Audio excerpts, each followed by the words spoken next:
Jeg vil min sådan dag, og det er jo godt bevist, det er jo bare at kigge i bødekassen, hvem der spiller mest i dag, hvem der laver mest dumme ting. Ja, han er kendt for at lave lidt sjov hernede, og han er ikke altid lige skarp. Nej, det hvis man kan kalde det.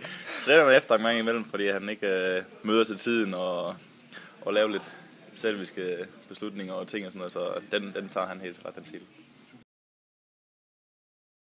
Steffen Frank. Nummer 10. Ja. Han barberer ryggen på træneren. Dengang han spillede der. Så det må helt sikkert være ham, og de har rigtig godt fra et sundt forhold. Ja. Det har de. Det er jo også sådan noget. Det er jo mor, der betaler hans bøder. Ja. Som regel. Så det er mors lille dingse. Ja, så hvad vi hørte lidt ud fra tribunerne, så er hun ikke så glad for, at hvis han slår sig sådan lidt. Så vi hører lidt ud fra tribunerne også en gang imellem, og så det er helt klart også ham.